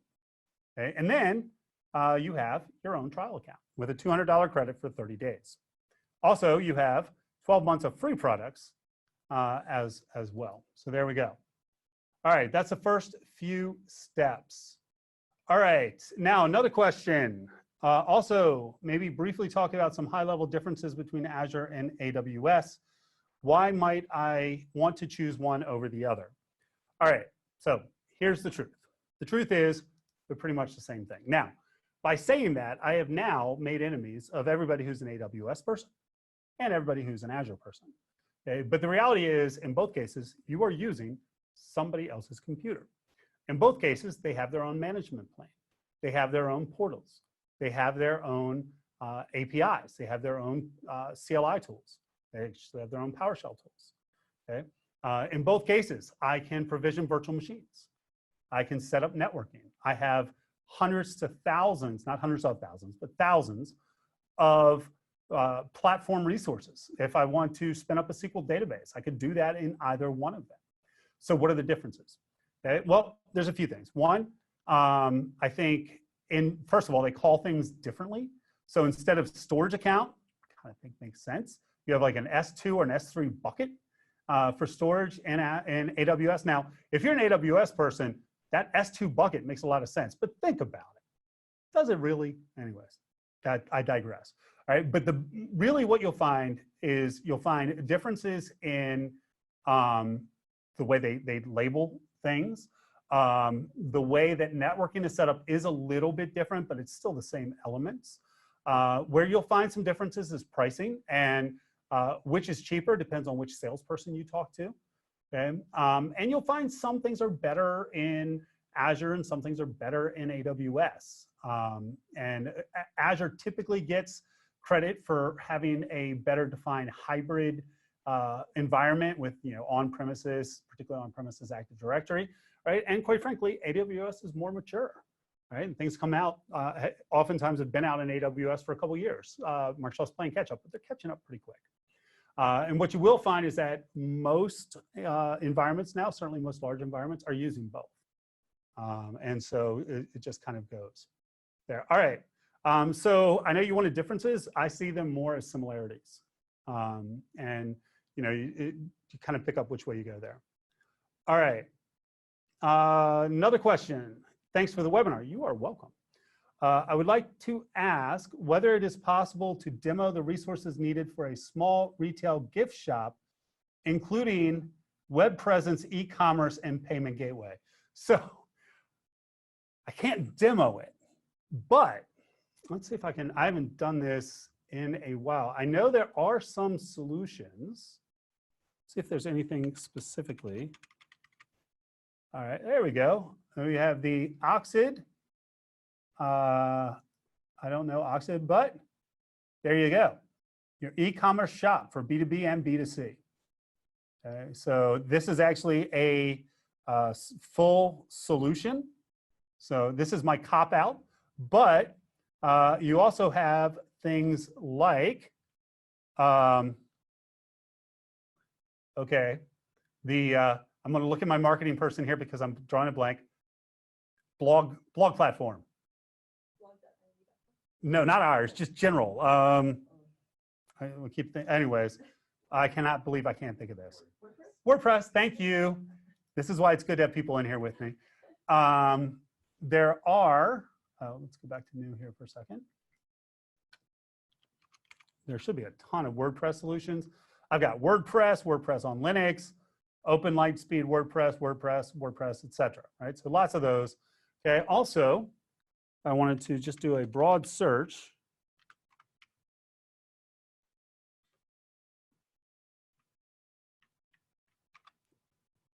Okay. Best for so e-commerce, Microsoft Azure. There we go. Okay. And so this is all marketing stuff. But the point is, I honestly can't give you a good demo of that right now. It's not what I do, but I do know that it's there. Okay. So you do have the ability to deploy that as a kind of a unit, right? And it would be deployed to a deployment group, and it would use a template almost certainly. All right. So next question there. So this was a Linux VM spin up in Azure with a couple of clicks, assigned a public IP, and accessible right now to anyone. That is correct. And speaking of which, that is about to change. Let's go ahead and delete those because that makes me nervous. Not that I don't trust any of you, because I trust all of you, but that's bad form to have anything that wide open. And so please don't do this in your production environment, but I'm going to get rid of it. And there we go. Now, by the way, I know we're now about an hour and a half in. If you're getting tired, I'm answering these questions. I'll answer every question that's up there that I can. And this is going to be recorded. So, feel free if you need to pop off. This will be back and available for you. All right. So we got that. Now, another one. If I know that I want to spend a maximum of X dollars per month on resources, is there a way that I can set that in my subscription? And as I create new resources, get a warning or something that says, you're approaching your defined limit, so don't get surprised. The answer to that is yes, sort of, well, mostly. And hopefully nobody saw me spill water on myself. That'll be taken out in post, really. No, it won't. All right, so we have these things called budgets, which I actually have set up because it's almost like my management knows me. And if I come in here, and I go to budgets. Okay, I probably have two. Oh, we do not have any budgets. Oh, that's because I'm in the wrong scope. Woohoo, that was going to be fun. Go to active. All right, well, apparently, I don't have to worry about it. Any demonstrations? Let's try that. There we go. Okay, so I have a budget. They're going to allow me to spend up to $1,500 a month before I get in serious trouble. Okay. Now this budget, oh man, I moved everything. So I am going to have to redo this, but, there we go. It just took a minute. All right. So I have alert conditions set up for this budget at 30% budget, 50%, and 80%. And these are going to send emails. Okay. And I have an email set up, plus our IT director gets an email as well. Now that will not stop me from spending that budget or over that budget. It's just a warning. If I have what's called an enterprise agreement license and I'm using what's called the EA portal, there's another layer above that. This is at the subscription layer or at what's called the management group layer. I can also do it at what's called the department layer, way outside scope. Okay, but it's the same kind of thing where you're going to get warnings as you approach your budget levels. All right. Will you have your Twitter in the follow-up email? So will I? Yes, I just got the thumbs up. So that was an easy one. Can I teach the whole course? I do teach the whole course. I can't do it for free though. If you go and you get an all access pass subscription, we have, since you asked, go to my.ine.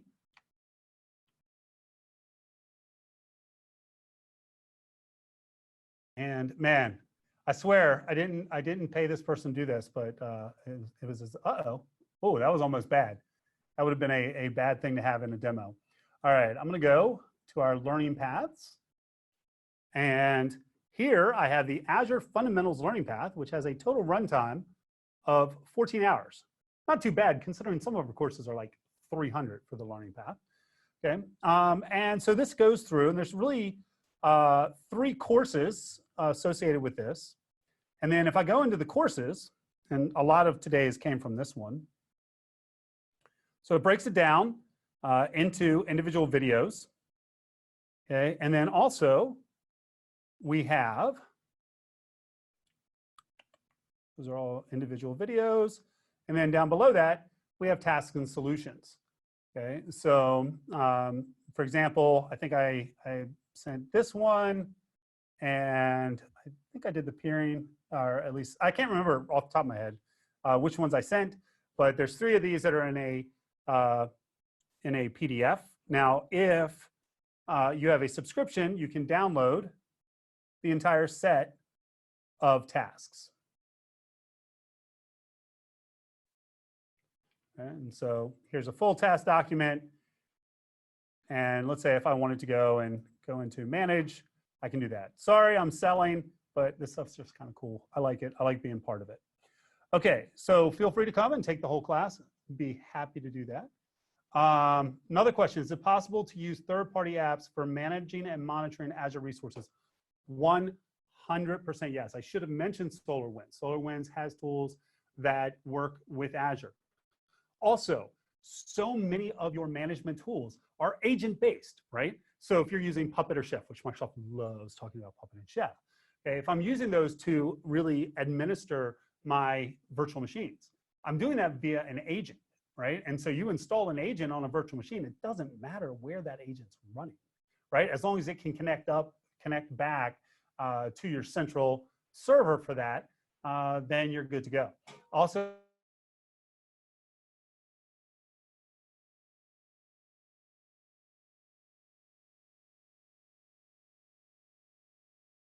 bit that I showed you from the command line that wasn't as super smooth as I meant it to be. But all of that actually behind the scenes uses this API, which is available and fully documented, right? And so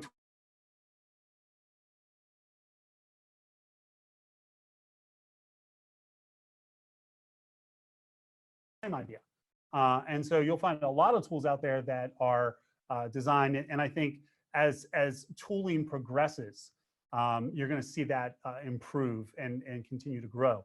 For example, Red Hat a couple years ago, they entered into an agreement with Microsoft to kind of work together. Not only do they have tools, but they actually have co-located technical support, right? So if you're interacting and integrating between them, you can get a higher level of support. And HashiCorp, Terraform, which I love, it also has things that are specific to Azure, as well as it has things for AWS. So the answer right now is that there's a rich set of that, and that's only going to get richer.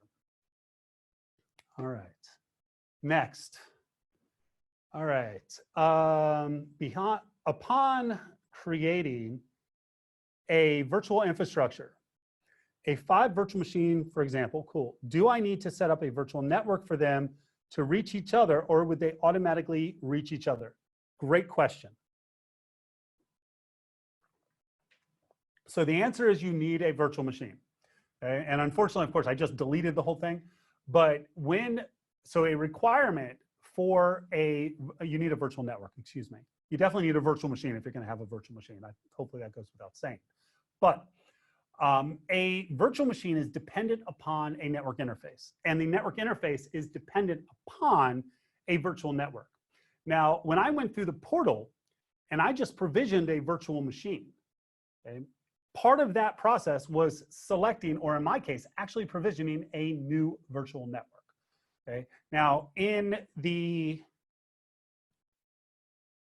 template that I showed you, see if I can bring this up. Okay, this is actually pretty cool. All right, so here are all the resources that I deployed in this template. So I have a virtual network, I have to. I actually have multiple copies of all the other things in here, except, well, these are one each. Okay, but I have my virtual machine, and I realize this is very, very low level stuff here. But if I go down here, I have my virtual machine references a network interface. You don't have to worry about the details of that, right? And then I go to the network interface, and the network interface references a subnet. It has to reference a subnet. It does not have to reference a public IP address, but it does have to reference a subnet, which is on a virtual network. All right. What is meant by PaaS, SaaS, and IaaS? Great question. So actually, if I go back, take a look at the slides here. Okay, so if I go back to this one,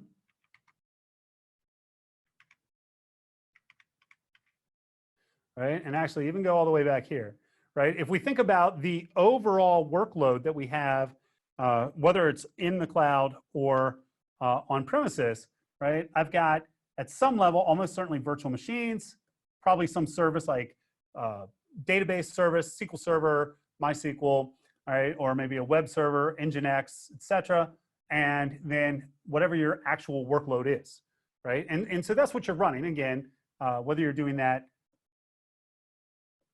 in the cloud or on-prem, okay? But we take those in the cloud and we kind of break them out, right? And so I can run at the virtual machine level, and what that means is I'm getting the infrastructure from the provider. So all of the physical stuff, that is infrastructure, and it's being provided to me as a service, right? And then I'm responsible for everything on top of that, but that's what they give me, right? So now if I actually want the provider, in my case, Azure, to be responsible for the service. So I want them to be responsible for SQL Server or for MySQL or for the actual web server, then that's the platform. So they're not just providing me the infrastructure in that case, they're actually providing me a development platform. That is where, as a developer, I like to live, honestly, right? Because it makes it really easy for me to focus on what I'm developing and know that I can just deploy that. And when you start layering in things like container architectures, it becomes incredibly powerful, okay? But that's platform. So platform as a service really just means that the provider is, again, giving you a platform. And then software as a service at highest level, SaaS, that means that they're actually providing the software. So that would be Office 365. That would be things like Salesforce, as my two examples I always use, okay? HubSpot. I was just listening to a podcast with the CEO and founder of HubSpot. So probably should give that a shout. But in any case, those are the layers, right? And it's just terminology.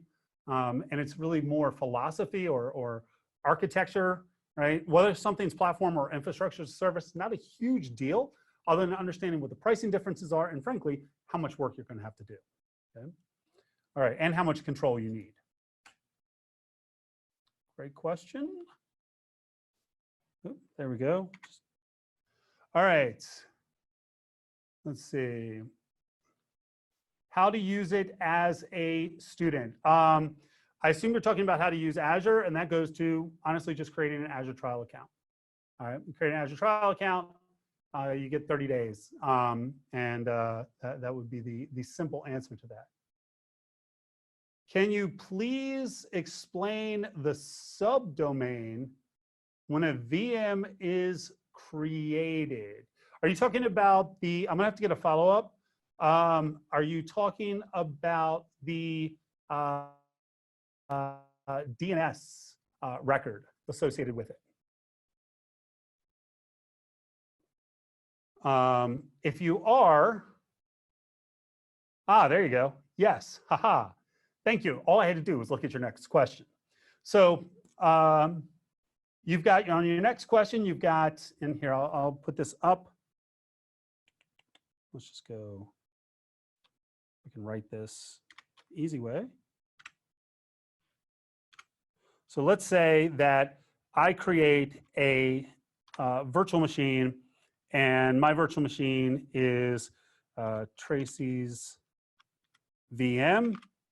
Now, it's going to potentially have a fully qualified domain name. Well, it actually have a private domain name, but it can also have a fully qualified public domain name, right? Which could be, for example, let's see. Oh, now I lost. Oh, there we go. Oh, I skipped a question. Sorry about that. East US. I forget the whole thing. Fortunately, the question has it in there. Cloud app. Cloud app. That was the word I was looking for. .azure.com. Now, if I were to set what's called a DNS prefix, when I'm provisioning, actually, it's not even provisioning the virtual machine. It's actually provisioning the public IP address, right? So an option with a public IP address is to define that prefix, right? Or as you will, that subdomain. The rest is actually defined by Azure. And what you'll find, for example, in AWS is when you provision a virtual machine, all right, which is an elastic compute, because you couldn't call it a virtual machine in AWS, it actually always has a fully qualified domain name with with a prefix, if you will, with a parent domain that's defined by actual AWS. In fact, they define the name as well. Okay. Now, what you could do in this case, you can't change that, but if you wanted to, if you have access to your own DNS, then you could certainly create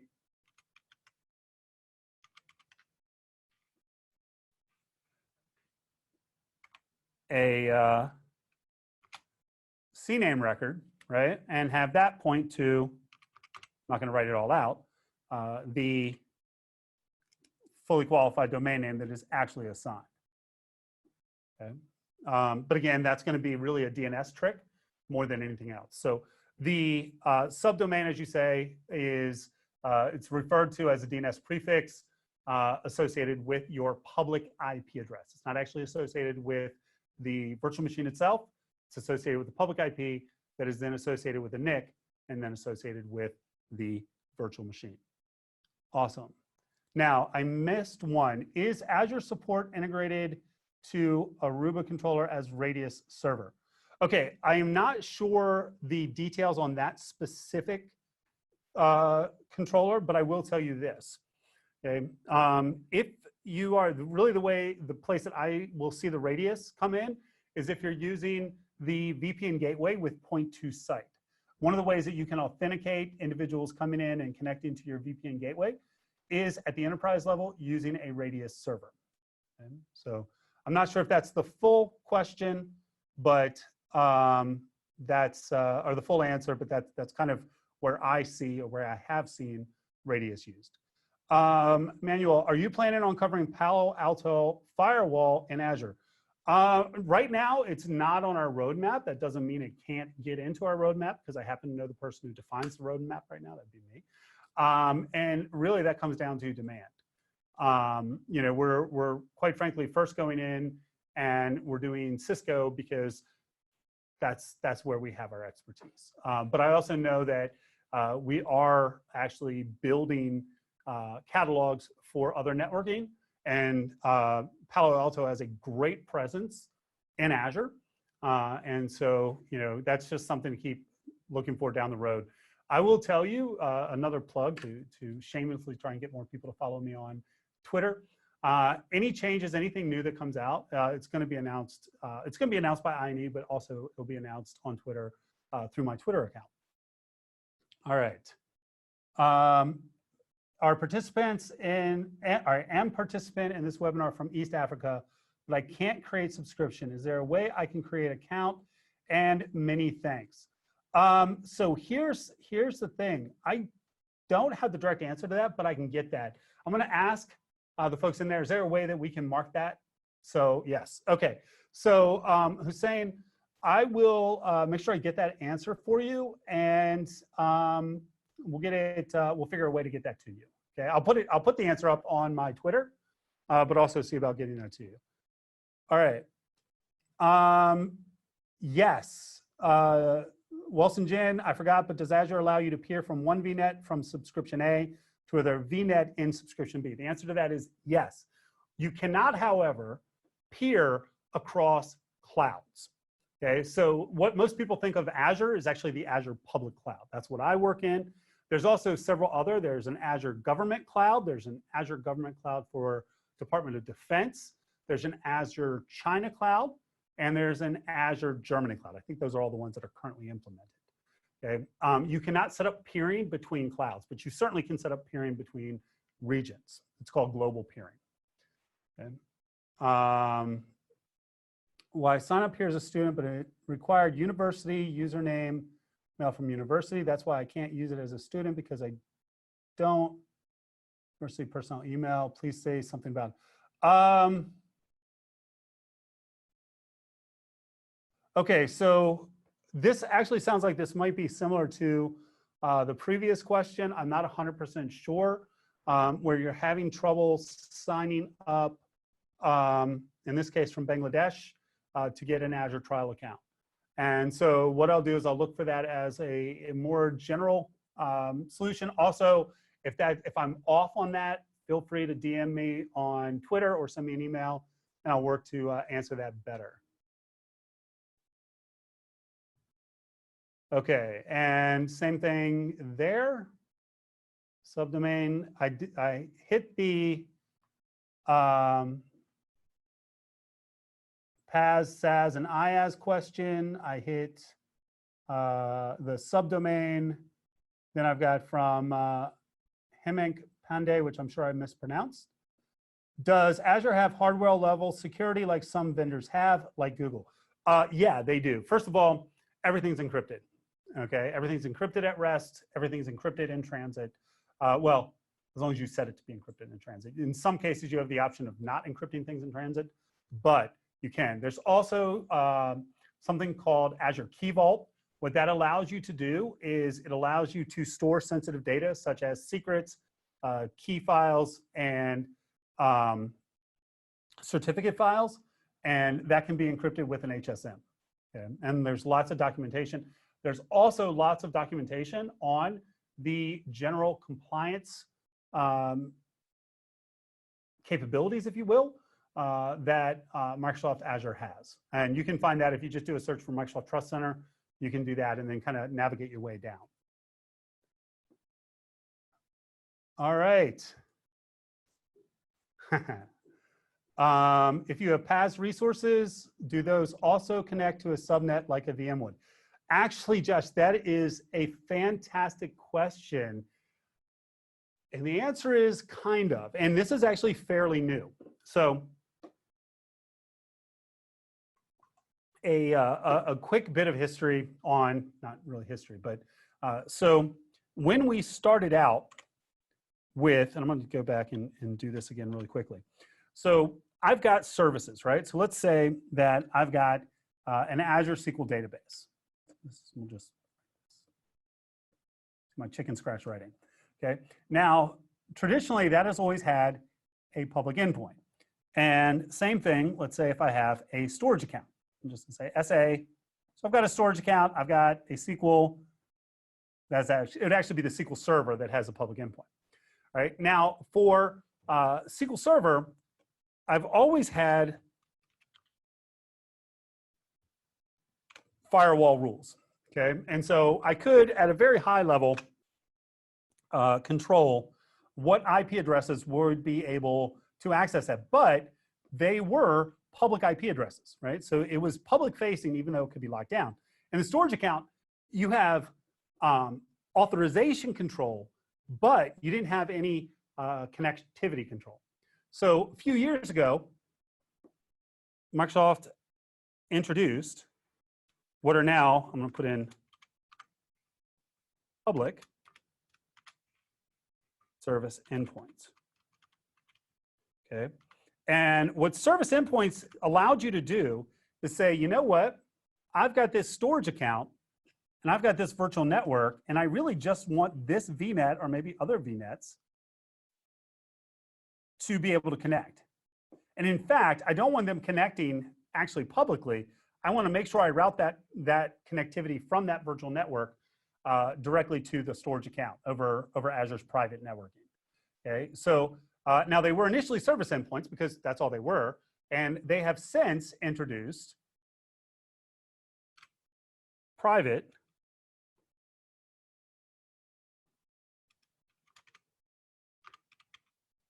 service endpoints. Now, private service endpoints are very similar, except there are some key differences. First of all, public isn't, the access is not transitive. So if I have a public service endpoint connecting a VNet to a storage account, if I have a peering relationship with another VNet, that other VNet would not be able to get to it. With a private service endpoint, I can make that transitive. Also, with a private service endpoint, I actually get a private IP. So it actually really does integrate that fully into your virtual network, right? So the answer is yes, but the reason I gave you this entire this entire kind of timeline here, well, not timeline, but is because I wanted to show off how much I know. No, it's because it's still kind of under development, and so not all services, not all platform services have private endpoints. Not all have public endpoints, most do. And it's also something I think is critically important. Okay. So there we go. Different types of roles. So question is, what are the different types of roles? All right, that's one I can actually show you. There are, to use a very technical term, tons of built-in roles, okay? And easiest way to see these, actually, we can do this at the subscription level, technically where I should do this, okay? And I'm gonna go to a subscription, roles. All right, so these are all of the roles that are available in Azure right now, or I should say in my subscription. Now, the first three are kind of your big picture generic roles: owner, contributor, reader. Okay. You have some other that are big picture, but then you also, if you look, for example, and this isn't even all of these, oops, useful if I do the right thing here. Come on.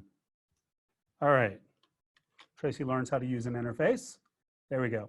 Okay, so if I look at those, notice they all start with ACR. That's Azure Container Registry. So those are specifically for interacting with Azure Container Registry. Another one that's actually pretty cool now, okay, I can actually use for storage accounts. I can go down to the data layer. Most times when I look at roles, RBAC in Azure, it's at the management plane. It's at the resource level. So it allows me to manage a storage account, but not necessarily have access to the underlying data. To do that, I have to go through other routes, or I used to have to. Now I have these storage blobs, storage files, storage queue, right? So I actually have Azure AD roles that will surface all the way down into the data itself. And that's not across the board. There's a few things. SQL Server does that, and storage, and I know a few others do, but those are the two. Well, actually, ACR does as well. Those ACR ones I showed you go down into actually managing the ACR data itself. ACR is Azure Container Registry. It's a container concept. Okay. Can two clouds communicate via endpoint or VPN? Yeah, absolutely. The VPN, it doesn't care what's on the other side as long as it supports the same VPN technologies and protocols, right? And it used to be that the VPN gateway had fairly limited. It was IPsec and IKE2 or IKE1, depending on whether you use what's called route-based or static. And now you can set up a profile that gives you access to a wide range of encryption and profiles and capabilities. So really, Azure doesn't care what you're connecting to on the other end as long as it can map to the same protocols they're using in Azure, which, for example, if you're going between Azure clouds, say between the public cloud and the government cloud, well, you can't set up a peering relationship. You could absolutely set up VNet to VNet gateway connection. So set up a VPN gateway on both sides and connect them up. All right, great question. How do I secure my resources when off-prem and outside of my control at the low level, such as VM encryption? Okay, that also a great question. You have, in terms of VM, now I'm gonna just hit VM because that's what you asked specifically. So with virtual machines, okay, your virtual hard drives are going to be encrypted at rest at the resource level, right? So if somebody were to say somehow gain access to one of the data centers, find the physical storage media that your VHD is on and take it away, that's not going to do them any good. Okay. However, you can also set up actual file system encryption, right? So you can use BitLocker, set up a BitLocker key and have volume level encryption with that for both your OS disk and for your data disks. And if you're using Linux, you have direct support for dencrypt for your OS and for your OS volume, excuse me. And then you could use dencrypt, or you could use whatever you wanted to install to encrypt your data disks. All right, and so that's going to be encryption at rest, absolutely built-in capability. Okay. Ooh, doggy, Larry, you hit me hard on that one. I'm gonna have to get back. I'm gonna hit that one last. All right, Chris, do we have a right to audit the provider and region to make sure they are protecting my assets and IP? That is a really interesting question. And the answer is a qualified yes, all right? It's honestly not something, it's a great question. It's something I'm gonna actually have more detail on, but I've read a bit of this. I'm not sure if you can personally audit, but they will share their audit results. So they have auditors come in, they have compliance with a wide range of regulatory compliance requirements. And they fully document and make available the results of those. As far as whether or not you can actually, I love that last question. Sorry, whether or not they would actually, have you come in and audit, I'm not 100% sure, but again, they have been thoroughly audited. They are audited on an ongoing basis, and they do make that data available. All right. Last question on the list, although I've skipped Larry's question. I'll get back to you. Differentiate between the Azure Service Bus queues and Windows Azure queues. Love that question, okay? Because that's one that I sort of shake my head at. Here's the deal, all right? They do, in large part, the same thing, okay?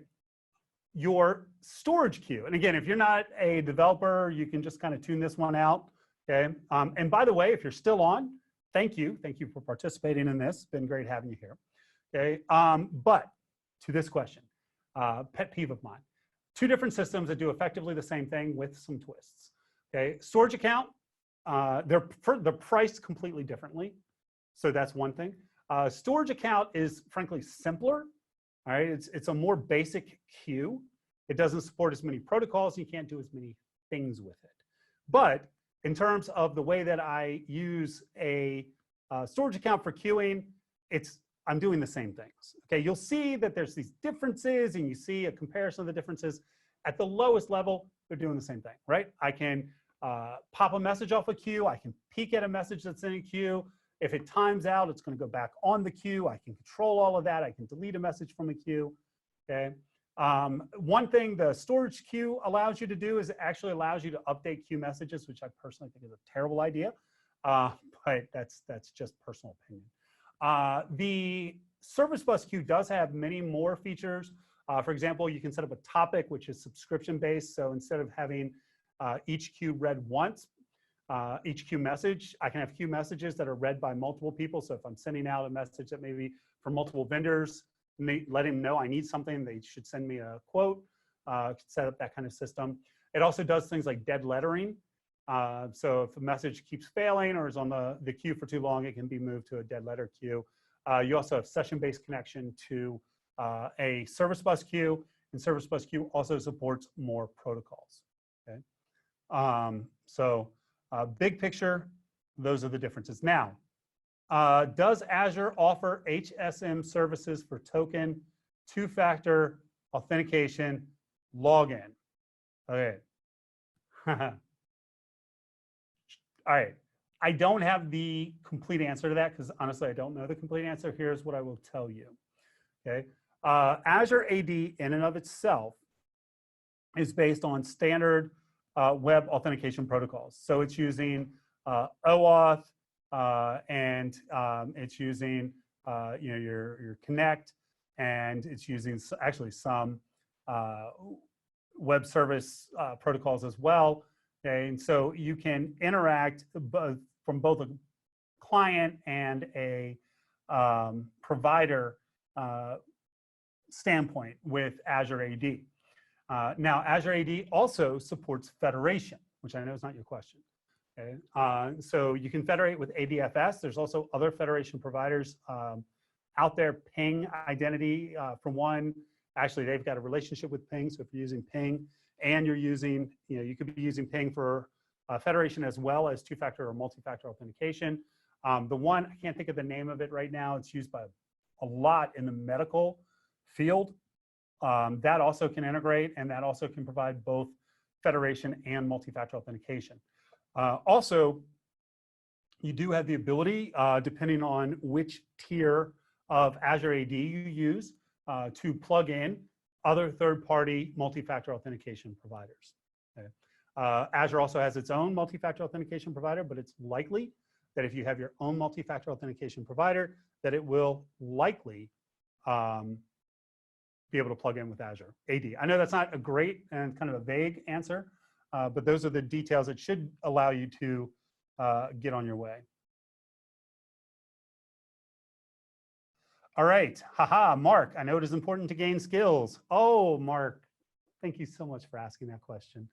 All right, first of all, thank you all for hanging out very much, and for my producer and marketing person, sorry.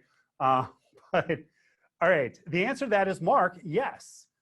In fact, our learning paths align to those. So if you were looking for the AZ-103, if I can find it in here somewhere, there you go, Azure Administrator Associate. This learning path, which is 32 hours, 47 minutes, and 25 seconds long, aligns currently to the AZ-103 exam.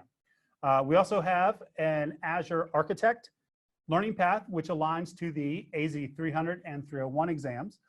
Also, if you are looking for certification in Microsoft Azure, you should know that Microsoft is updating the requirements. They're supposed to be released sometime in March or April. So AZ-103 will become AZ-104, and then AZ-300 and AZ-301, which are just certification exams, become AZ-303 and AZ-304. I am currently in the process of bridging what we have now so that it maps to what are the requirements for those upcoming exams. We will have both sets of learning paths while they're both active. So the existing exams will stay active for 90 days after they open up the new exams, and we'll have you covered for both. And I see no reason why we won't have full coverage for the new exams pretty much the day they drop. All right. Are there pre-existing business cases to help inform to help inform the businesses what the total cost of ownership may look like for off-prem solutions when they have only ever known on-prem. So there are business cases, there are white papers. Okay, that's fine. I don't know that they're going to be terribly helpful. There are a couple of tools, and we are running a little bit long on time, so I'm not going to go into detail, but there's actually a total cost of ownership calculator, which what it will do is say, okay, what are your on-prem resources? And you know, what on-prem resources are you migrating? What are the costs associated with those? And it'll come up actually with a TCO calculation, which surprisingly, if you go with the defaults, always makes Azure look better as you migrate over. Okay, but you have that. Plus, there is an Azure calculator. And so, you know, if you've architected down to specific resources and you know what those resources are, you can go to the Azure calculator and just figure out what the cost of those resources will be. So while not necessarily having the business cases, because really, you know, think about what's a business case for a data center, right? And it's kind of the same thing, right? Because that's effectively what Azure is for you. It's your data center. It's just that you're not handling those lower level things, but you're paying for the resources.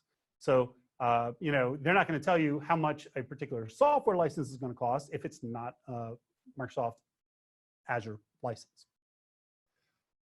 All right, does two-factor authentication in Office 365, is it the same as two-factor authentication on Azure Resources? The answer is absolutely 100% yes.